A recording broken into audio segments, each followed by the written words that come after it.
Hi, I am Meredith. I am here with our message for Wednesday, the 20th of September, 2023. Took a little vacation from the tarot table. I think the last reading I did here was, or for the channel, was on Thursday of last week. Yeah, it's good for me, it's good for you. You got a fresh tarot reader here. Fresh and sassy, by the way.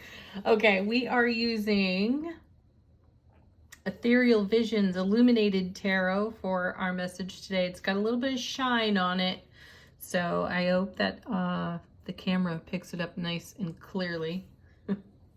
These cards can be odd. We're tuning into the energy atmosphere, of course, and what's changed since we were last here. Well, the sun is still in Virgo, just for a couple more days. We have the autumn equinox coming up on Saturday the 23rd.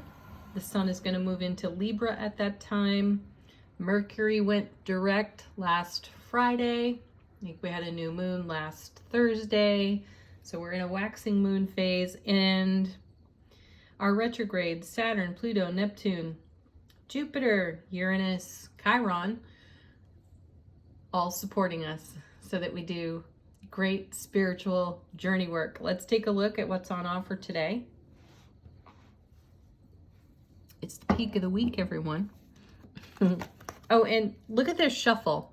The cards were absolutely wild. So it's a completely fresh deck. It's one that I haven't used, my goodness, in about a year. By the way, I'm on a little bit of a mission to share with you decks we haven't seen in a while. I recently got challenged to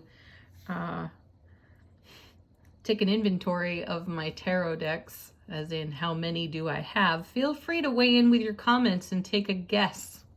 Actually, you know what? That'll be a lot of fun. Leave a comment, guess at the number of tarot decks that I have. I will tell you it's under 300, so you don't have to go buck wild crazy with your numbers.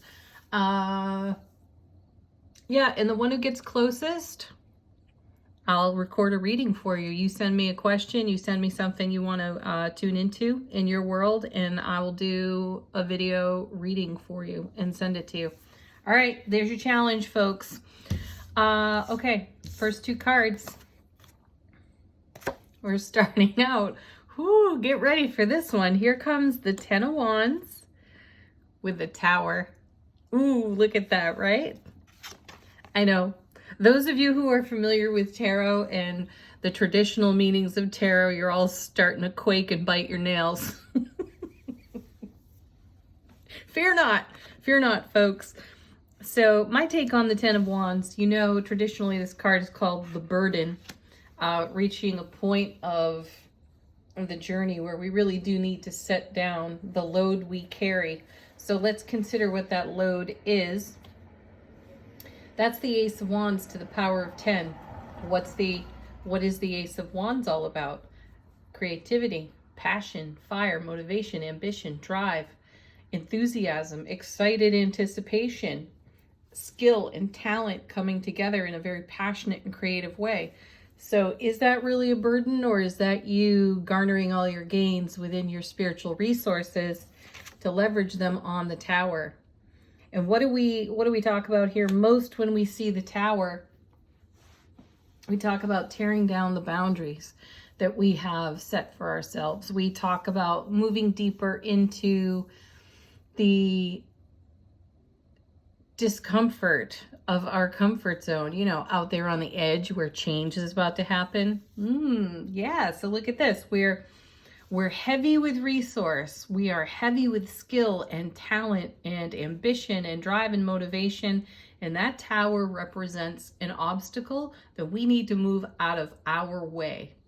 So if we don't do it, the universe will. And that's where the shock and awe factor comes on the Tower card. This is strong Scorpio energy here. Scorpio's deep and transformative. So get ready. Get ready for yourself. Get ready for making your dream a reality, right? The vision that you've nurtured in your heart, making that a reality. What stands between you and that fulfillment? All tens in tarot are about fulfillment. So what are we fulfilling here with the Tower? We're fulfilling some transformation, and some of it may be or has been previously uncomfortable. There it is, comfort zone, being challenged again. So what stands between you and what you nurture in your heart space? Next set, 3 cards. Oh, that's right. This deck has extra major arcana. There's 2 extra. This one's called the Well. It's number 22. And this is a card of creativity. Nurturing our creativity and opportunities. In this deck, this card is ruled by Mother Earth. So we're rich with ideas and we are rich with opportunity. And now, in these now moments, we're being, this is a message that continues to repeat, we're being coaxed deeper into living out on the edge of that comfort zone. So this card supports that, and so does the Ten of Wands. There's just these 2, Ten of Wands and the Well, are giving us great encouragement to let us know that we are more than equipped to take a step, to tear down a wall, to take down a tower, to eradicate boundaries of perceived separation between ourselves and the very things we nurture into being. This card is accompanied by Queen of Cups. Oh, so beautiful.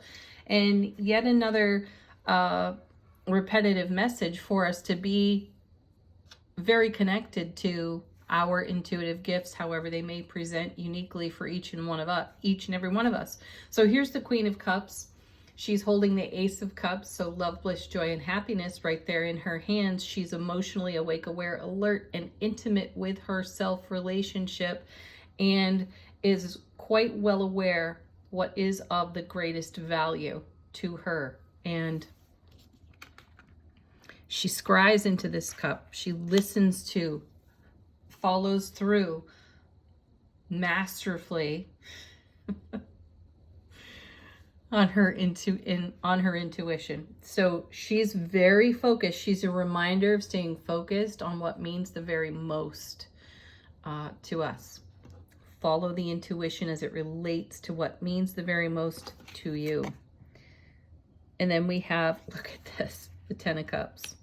Lots of nurturing energy in this reading, especially with that extra number 22, the Well card out of the major arcana.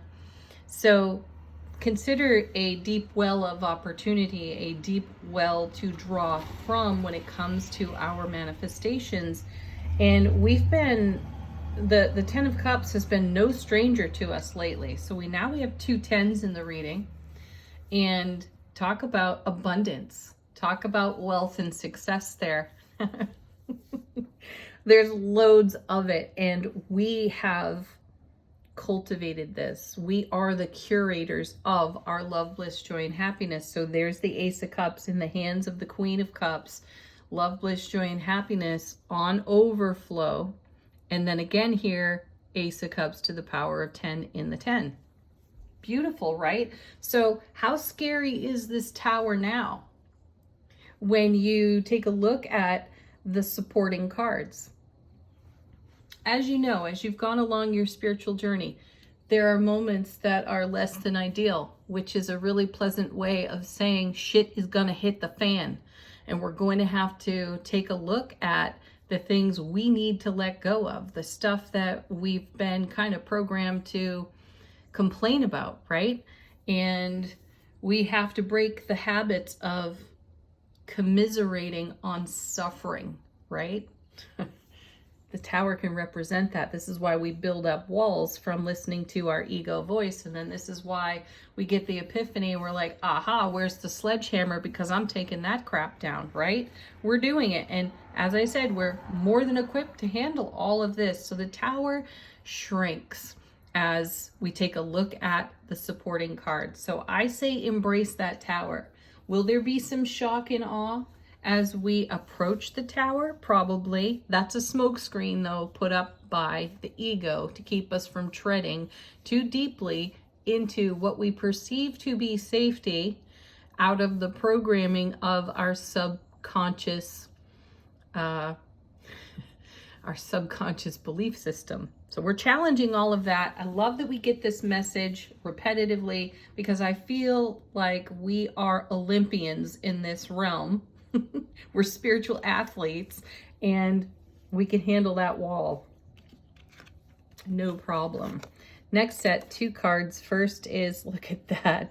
And the 4 of Wands, yet another card that we see quite often. One of the happiest cards in tarot sitting right next to another one that I deem one of the happiest cards in tarot in that 10 of Cups.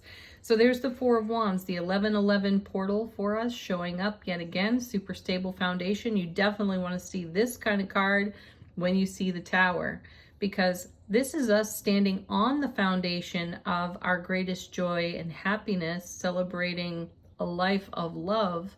We're standing on this foundation, taking a look at these walls over here that have to go.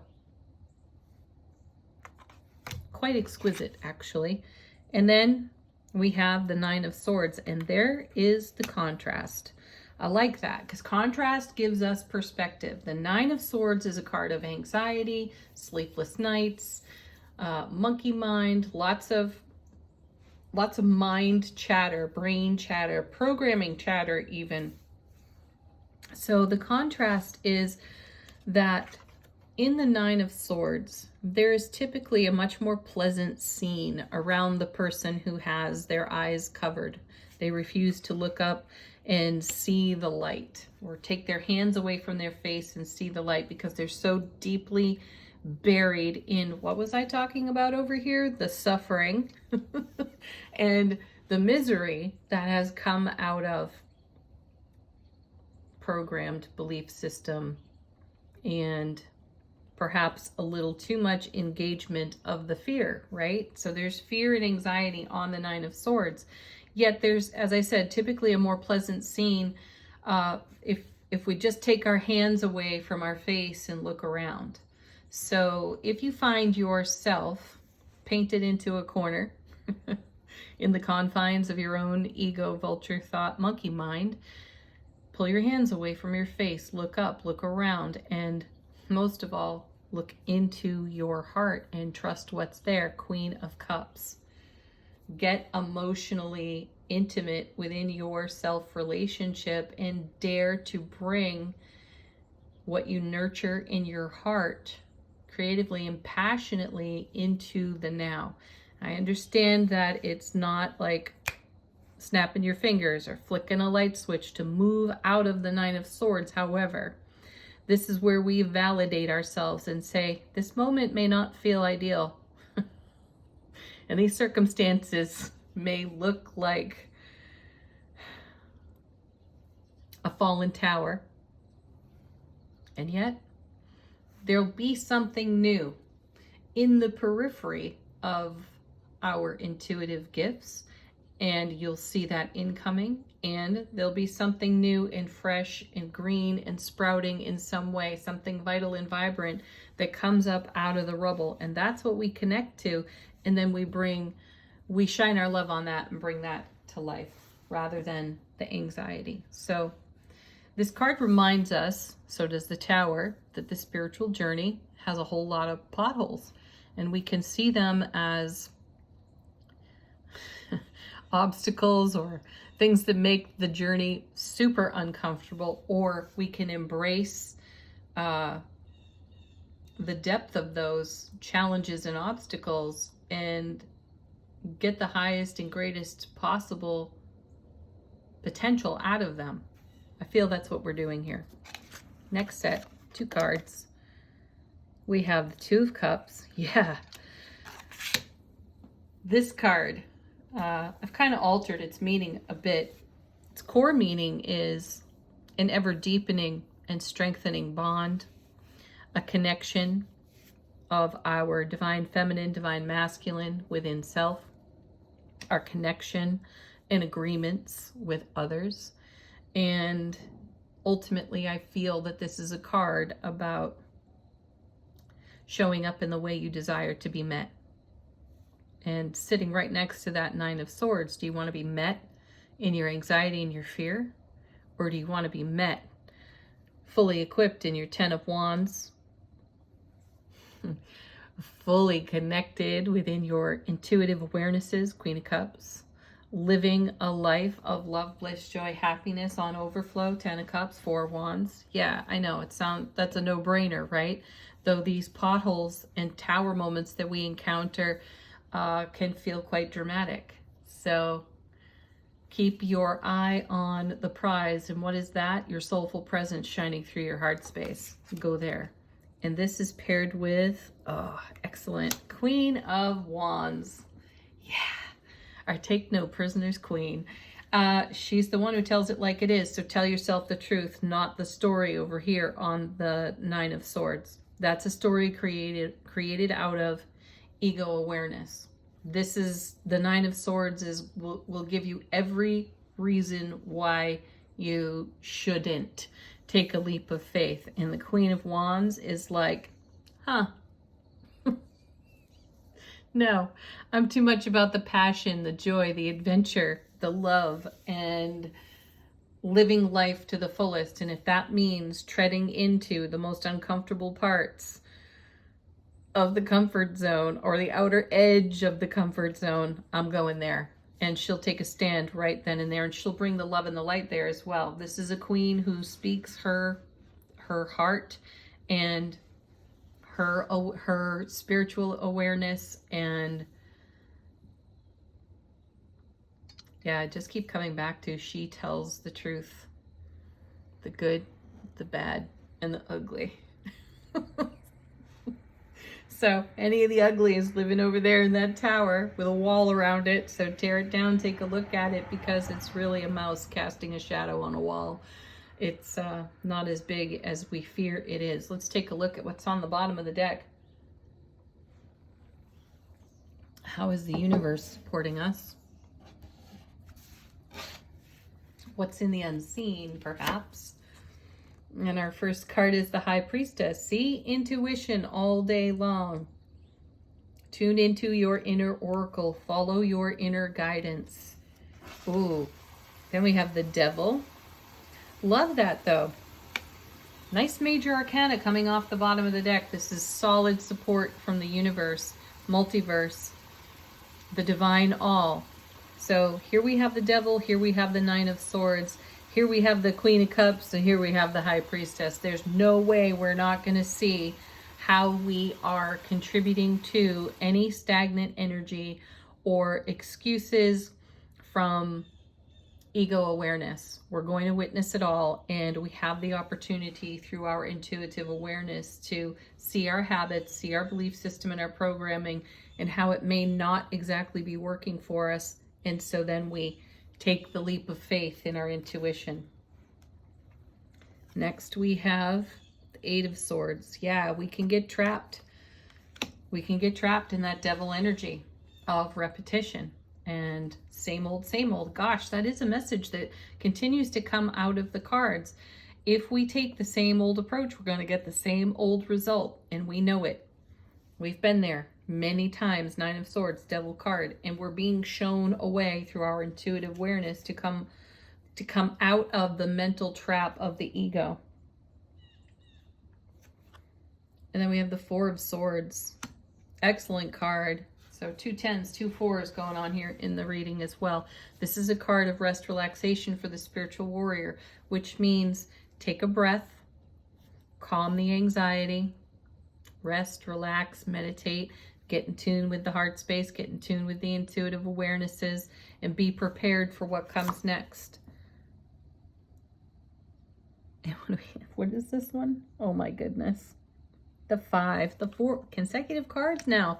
So that's awesome. 5s present conflict, and they also present change.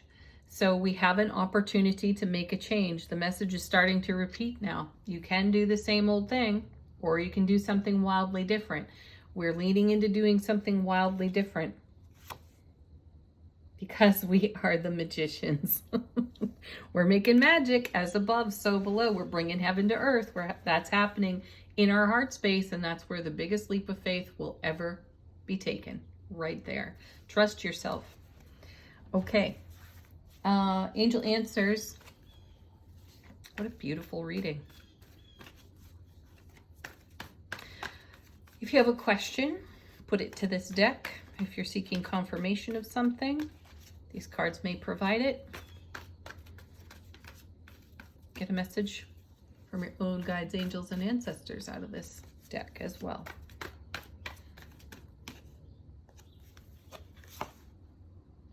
Communicate clearly. One of my heart throbs in this deck. That's excellent. Excellent advice, especially when you're seeing the Nine of Swords and the Devil in the reading.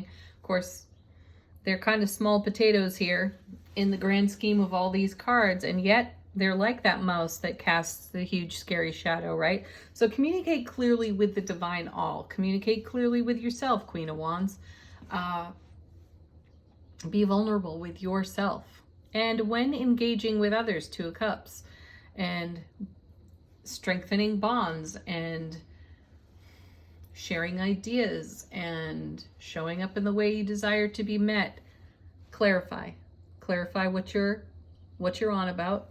Clarify what the other individual's on about as well. If you got questions, ask them. This is a card that reminds us not to fill in blanks with assumptions.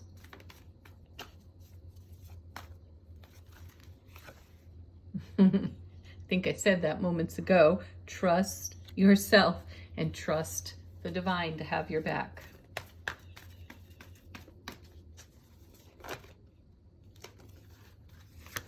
And trust in perfect timing, which is now.